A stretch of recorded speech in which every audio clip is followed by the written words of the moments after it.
On this episode of China Uncensored, Made in China Halloween costume comes with a horrifying surprise. Hi, welcome to China Uncensored. I'm your Taskmaster Chris Chappell. Nothing can spoil the good wholesome fun of a holiday where you dress up like monsters and threaten people with tricks if they don't give you treats, like the discovery that the cheap Kmart Halloween decorations you just bought may have been so cheap because it was made in between torture sessions at a Chinese labor camp. But that's exactly what happened to Julie Keith, a mother of two, last Halloween when she opened up her 17-piece Totally Ghoul graveyard kit. It came complete with plastic spiders, fake cobwebs, and a bloody cloth, and a letter from the Chinese prisoner who made it. Between torture sessions, he and other prisoners at the Masanjia labor camp got to spend 15-hour days, 7 days a week, making cheap crap like fake tombstones. So whoever finds this letter, would you please be so kind as to pass it along to the World Human Rights Organization? It's so nice we've outsourced so many American jobs to China, isn't it? Now, if you haven't heard of Masanjia, it's usually referred to as Hell on Earth. Seems like the perfect place to get in the mood to make Halloween decorations. It's one of China's most infamous and brutal labor camps where anyone from drug addicts to prisoners of conscience can get sent up to 4 years without a trial. The Communist Party gets to be rid of inconvenient people and make a fortune off free labor, so really it's a win-win scenario. For the Communist Party, not for anyone else. Well, maybe for anybody or any company who likes to buy cheap Chinese goods, it also works out pretty well. That is if you're okay with torture. Anyway, former inmates and various human rights groups have all said that inside Masanjia, there's one group in particular that gets special treatment. And by special treatment, I mean extra gruesome torture. People who practice Falun Gong.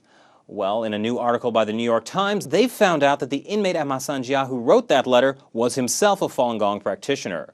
Falun Gong is, as the Times article says, known for its high-profile attempts to embarrass the Chinese government after being labeled a cult and outlawed in 1999. Interesting choice of words. It's kind of like how the Jews were always trying to embarrass the Nazis.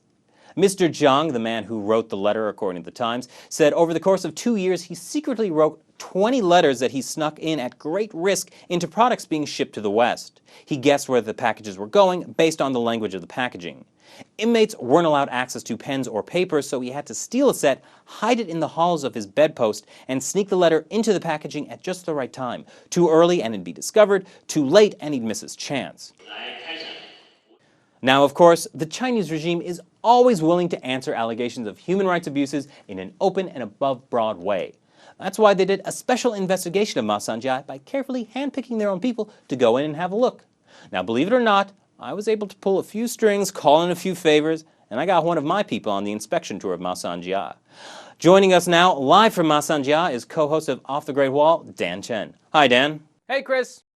So tell us what it's like in there. Well, everything's just fine and dandy. Been given the royal tour. There's nothing much going on. Seems pretty cool. There's some, swimming pools, tennis courts, and stuff like that. Your usual, Now, have you seen any torture, slave labor, any of the things Mr. Zhang mentioned in his letter? No, none of that sort.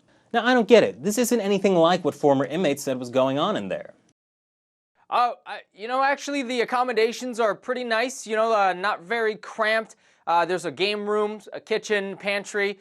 There's an on-site masseuse. It's pretty cool. What was that? Hold on.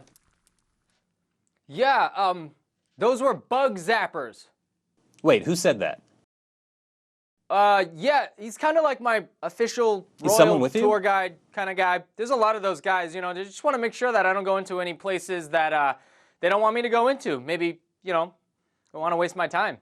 I mean, I gotta say, Dan, I think you're just getting the runaround. What? No, I think they're just trying to make my experience the best it could be, Chris. Yeah, I mean, the closed doors, the bug zappers, the yelling. No, I'm telling you, they're bug zappers. Or no, they're telling me that it's bug zappers. So I don't know what it is. And that's another thing. Look at the room you're in. Is that really what the Masanjia labor camp looks Chris, like? I'm telling you, I'd rather talk about this when we get back. Why? What's the problem? Yeah. No, I think I'll tell you more when I get back. You are a foreign journalist and you have a duty to uncover the truth. Chris, this is the Masanjia labor camp. We'll talk about stuff when I get back. No. May 1 Talk to get back, all right? This is the last time I send you to China.